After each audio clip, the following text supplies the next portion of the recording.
Well, thank you so much for coming today, Jennifer Burrows. Such an amazing friend and such an inspiration for me. As you all probably don't know, back in the time when I was working and doing my little baby steps of finishing those dreams that were taken away from me, she was such an inspiration as my support, as my advisor, and now as a friend of trying to find the way of helping women and even men, empowering them, giving them a word of hope. And now, with her expertise, most definitely working for Abigail Arms, I definitely feel very excited and proud. And I think I'm like even speechless of all the wonderful resources that this place offers, but also she offers to all these ladies. And I would love to hear a little bit about them, but most of all, a little bit about you, Jennifer. Thank you so much for coming today. Thanks for having me. I really appreciate the thought for thinking of the agency and for thinking of me. And yes, we go back, don't we? We've known each other for quite some time now, and just so proud of you and the accomplishment, all the accomplishments that you've had over the years that I've been able to walk alongside you, and that journey has been such a sweet thing. So um, thankful that you and just thank you to you for being vulnerable enough to share your story to help other ladies and other families. And so that's what it's about, right? Like sharing and being vulnerable. And your story is, all of the pain and the hurt that you went through, hopefully is going to help bring some comfort to another lady who's been struggling maybe on her journey. And so anyway, thank you so much for having me. And yeah, we can definitely talk about the agency and the resources that we offer and the things that we can do, the different programs that we have here at Abigail's Arms for sure. Yes, well, I would love to start by, first of all, thanking you for being here today and for allowing this podcast that it's called A Legacy of Love, just as my book, A Legacy of Love. Why? Because I believe that there's always hope, and the hope is actually in ladies and each and one of them wanting to recognize that there's a problem. How often do you serve there? What are the resources that you all offer? Because I could just imagine talking about this at such a sensitive topic, being in an abusive relationship, whether it's at work, whether it's a partner. Share with us a little bit more. Sure. So at Abigail's Arms, we are the Cook County Family Crisis Center. And so with that, we are actually what we like to call like an umbrella agency. And so we have all these different programs that fall under our agency. So we have been around for 41 years. We started out as a hotline for sexual assaults way back in the 80s, is how the agency was founded. And then over the years, we've just progressed and added additional resources for different parts of the family unit and for people. And so over the years, we've just added additional services and resources. So we're the Child Advocacy Center. We do community education and like prevention work in the schools. We also have a crisis shelter, emergency shelter that's available 24/7. We have our hotline, of course, which is 940-665-2873 is our hotline number that's available 24/7. And then we also have non-residential services. So meaning they don't live here with us, but we offer them services and resources like healthy relationship classes or protective order screenings, safety planning. A number of those types of resources are available within that program. And then we have a sexual assault interagency forensic team as well. So we have sort of 5 core programs offered under the umbrella of Abigail's Arms. So we Mhm. have lots of programs and lots of things to explain. Okay, well, thank you for sharing all that. Normally, what range or age range do you receive ladies there, and how long is the program for? So we don't have like a specific number of days or weeks that we provide services. So we really just meet that client for whatever their needs are. So sometimes that may mean that we help them for a month or we're helping them for a few days, even sometimes. But then we also have some families, perhaps in the shelter, that's we've had one family stay for 13 months because she was trying to get housing and get connected with the right resources so that she could get out on her own successfully. So we don't have like a certain cutoff date and things like that. We're it's very individualized based on that family and the needs of that family. We do serve men. So we serve anybody that's been a victim of a violent crime. So men, women, boys, and girls, whoever, anybody can come and get services. I think that's sort of a misconception that, you know, we're just a domestic violence shelter, that kind of thing. But we do, anybody who's been a victim of a violent crime can come here for services to help them on their healing journey of being a survivor. Oh, wow. Okay. So the ages are really varied. So I'm going to be looking a little bit to the side here. So Yeah, I got that's my okay. statistic sheet pulled up. So last year in 2023, we served 1,278 clients. And so it it averages anywhere from about 68 new clients each month. Varies, you know, about that many that come back for services. And usually we have around 39, 40 of them regularly on case management and getting therapy and doing follow-up appointments, things like that. So it really just kind of varies from month to month how many individual families come in. It it ebbs and flows, so we kind of don't know when we're going to have a big influx and you know that kind of thing. But we are seeing we had a period this within this year that's just happened in 2024 that we feel like there had to be some type of correlation between the prevention programming that we're doing in schools and our kids that were making outcries of abuse happening. And so we were able to help those kids get connected with resources, get a lot of forensic interviews done. And so that's a big service that the Child Advocacy Center focuses on the kid. And so the child gets the resources and the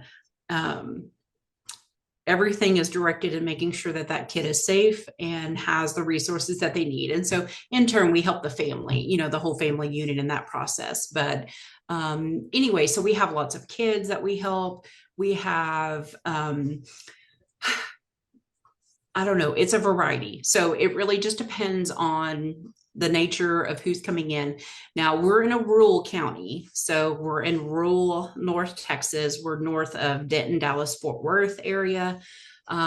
So for our population wise, usually about 80% of our clients reside here in our county. But we can serve anyone from anywhere in the state or the United States. So we are a nonprofit. We're funded by Texas grants and federal grants, and so we are a part of domestic violence shelters and you know sexual assault resources. So anybody can come to our center to get support and services. And then sometimes we make referrals and send them to a place that's going to be a better fit for them. So it really kind of depends on what the need is. And then we collaborate and work with lots of other agencies in our area, and then also Dallas Fort Worth area. So, for instance, someone that's dealing with like sex trafficking, they've been trafficked.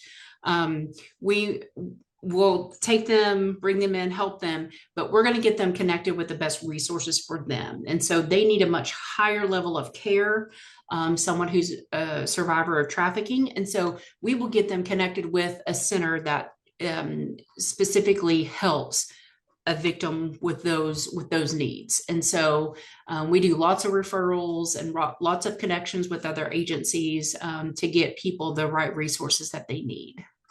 That is wonderful. So, what you mean is that if there's a family that's dealing with this, uh, it could be the wife or the husband, or they're just in a relationship, you serve them and you as well serve the children, right? Mhm. Yes.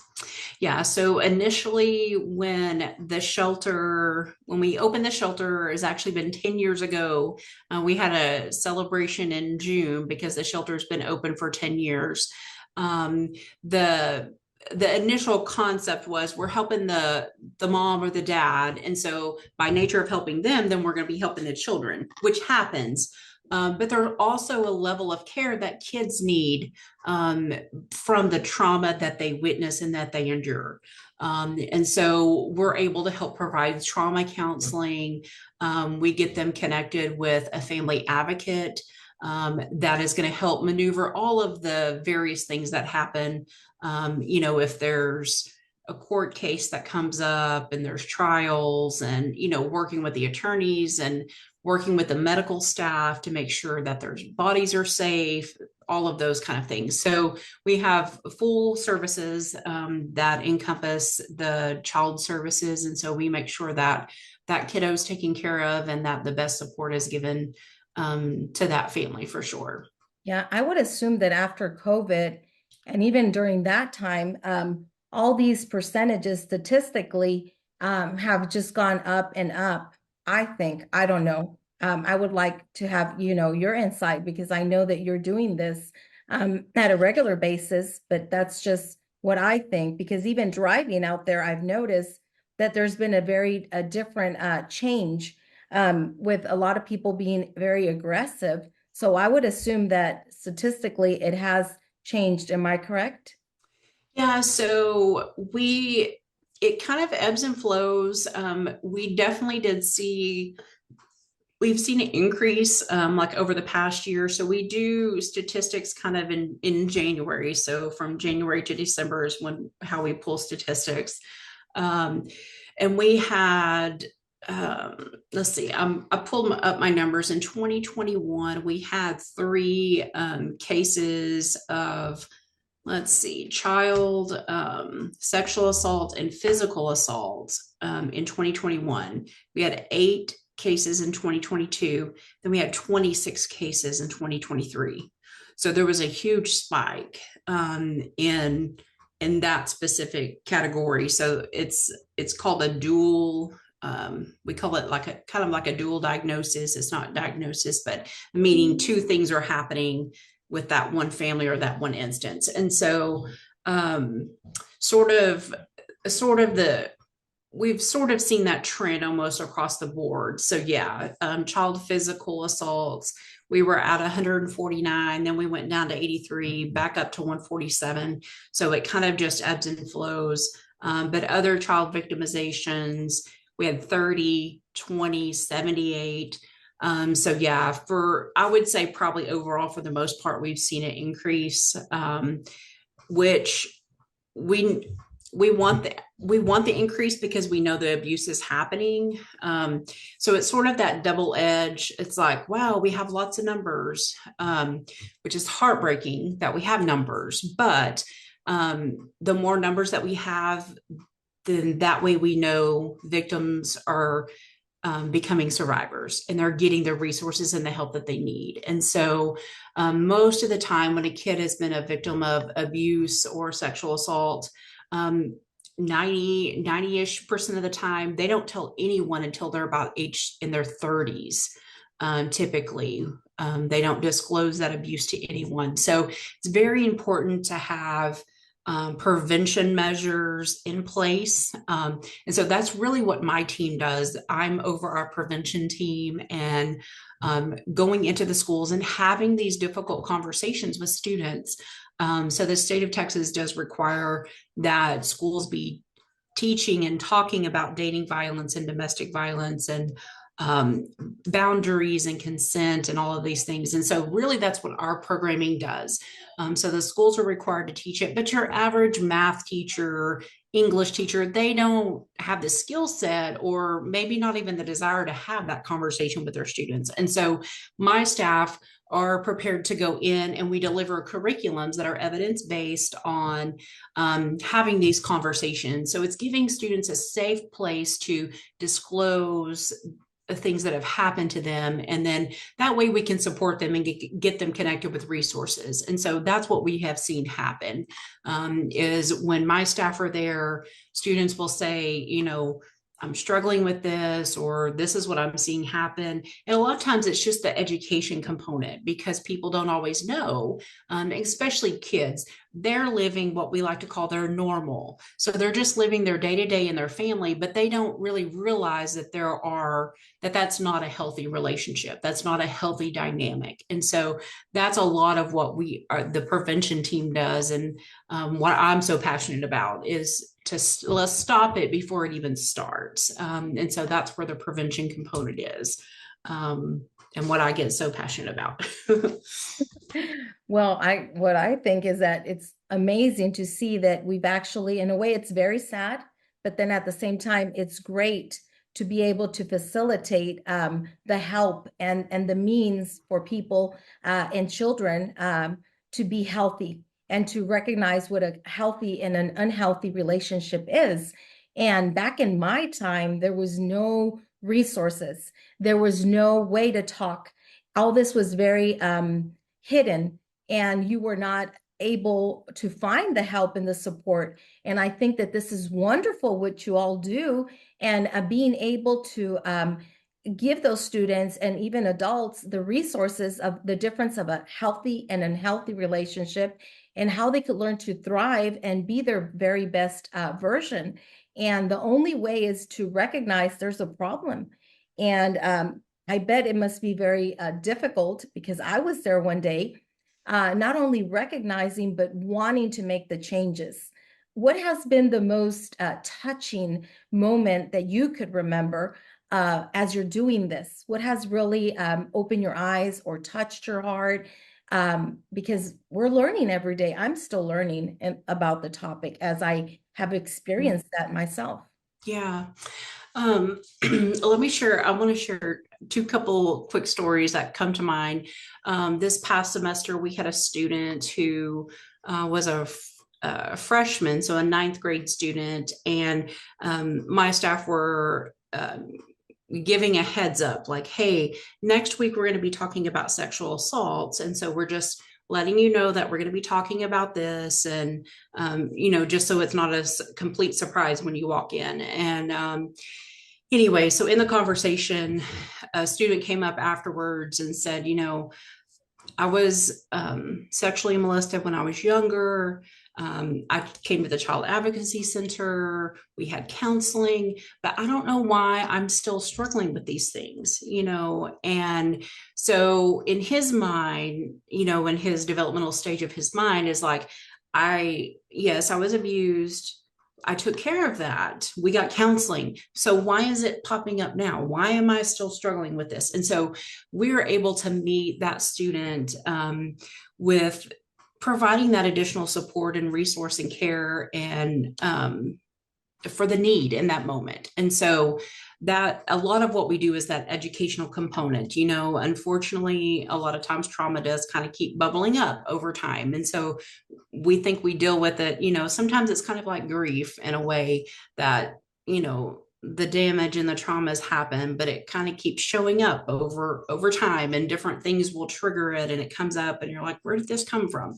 And so anyways, we're just so glad that he spoke up and he felt comfortable enough with our staff to speak up and say, hey, I don't really understand what's going on here. And so we were able to get him some additional support and resources and tools to help him and his family. So for that, we know it's working. We know that, for a ninth grade boy to say, hey, I need help, like that's amazing. That's so so inspiring to me. I have lots of nephews, and so I think part of that, with it being a boy that's speaking up and saying, yes, I need help. The other thing is we just know men don't reach out for help, and they don't come in to get support, support services. And so, anyways, I love that story and so glad that we were able to provide him with resources. The other one is I was doing a community awareness event actually at the college.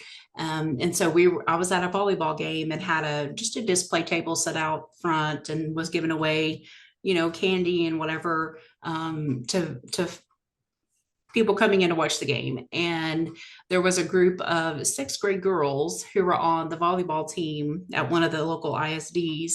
And they came running up to the table and they're like, Abigail's arms. And, was just talking and conversing with me. And I thought, wow, normally at events, like people they go out of their way to walk around past our table so they don't have to converse with us, because it's like, oh, are you at their table because you need help? Or, there's so much stigma attached to someone reaching out for help, anyway. And so these young girls were just excited to see me, and that just warmed my heart.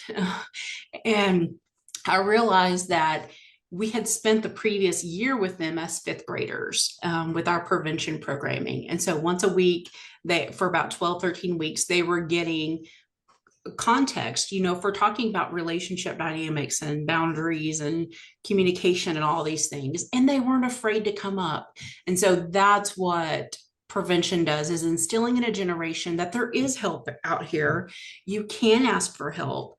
And if you don't need it for yourself, you might need it for your friend, and you might bring your friend along, and you may not need it right now, but in the future, you might remember that this resource is here and available. And so that's a lot of what we like to do. And, just super proud of the fact that they recognized us and they wanted to come up and visit and talk with us. And children are innocent in that way, but I think it's also just a good testament to show that what we were doing, they remembered. And so even though it was just 1 hour a week, they remembered what victim services was. So I thought that was pretty cool. Yes, yes, most definitely. And I still continue learning as I go, even though I experienced that. There's so much to learn, and there's so much layers of this because it goes by I think, different levels of Definitely. abuse. And I'm so glad that people are willing now to share, because we wouldn't talk about that before. And what you all provide is such a blessing for all, for ladies, men, and children as well. Um, I don't know what the story behind Abigail Arms, if you would like to close with a little bit of that, would be very helpful to, connect and know a little bit more how it started. Yeah, so back in 1980s, early 1980s, there were a group of ladies who wanted to help victims of sexual assault. And so they had a cellular phone back in the day, and they would just take the phone week by week and rotate around and take those calls and then connect them with resources, the victims that would call or the families that would call. And so within about a year or so, they realized that they were getting a lot of calls that were connected to domestic violence and not just sexual assault. And so that's when we added the resources for domestic violence, and then stalking and dating violence not too long after that.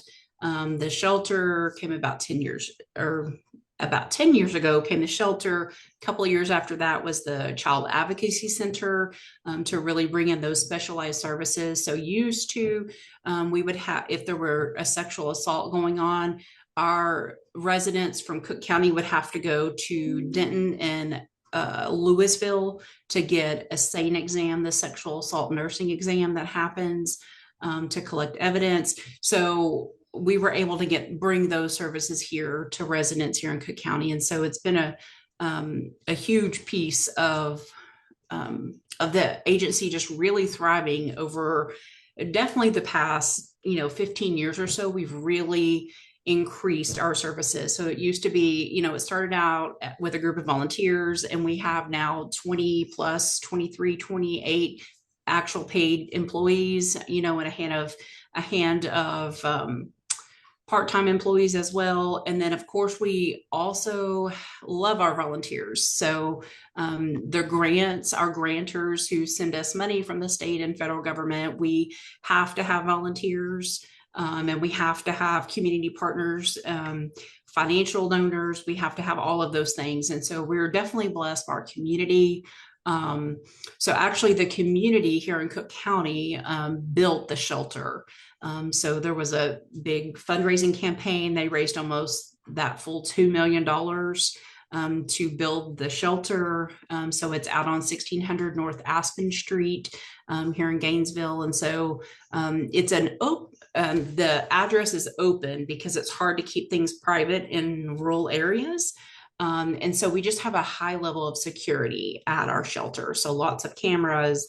It's a gated community for residents that stay there. Anyway, and then we have our client services building here at 201 Harvey Street. And so that's where our child advocacy center is, our prevention services, non-residential services. Other administrators are here in this building, which is where I'm actually located at. Wow. Well, thank you for sharing all that. And is there a number that you could repeat again for people that are actually needing these services? Yeah, so our hotline, again, it's 24-hour hotline, is 940-665-2873. And then our website is just abigailsarms.org. Is our website, and you'll see all of our resources and everything there.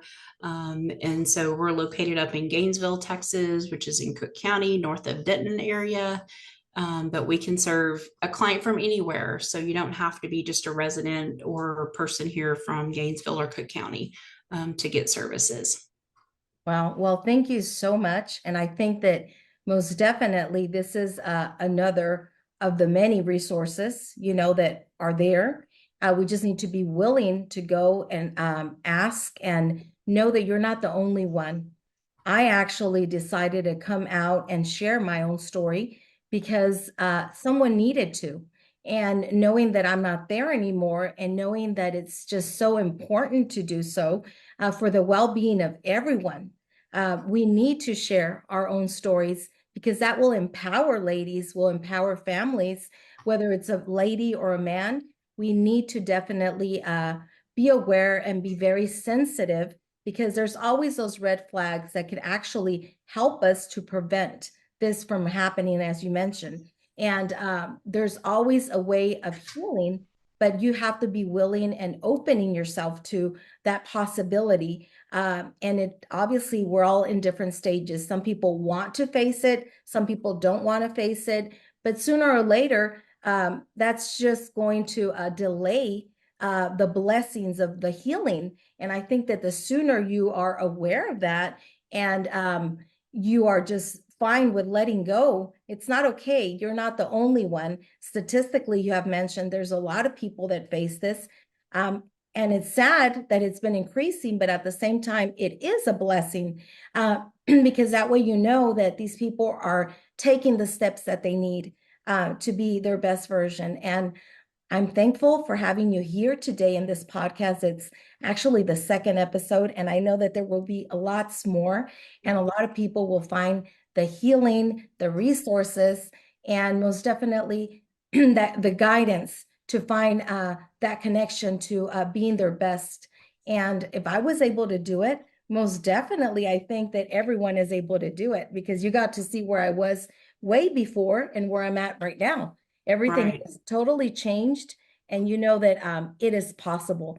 And pushing forward and not allowing yourself to go to negative places. Instead, be more than sensitive and willing to take the next steps. So thank you so much for being here today.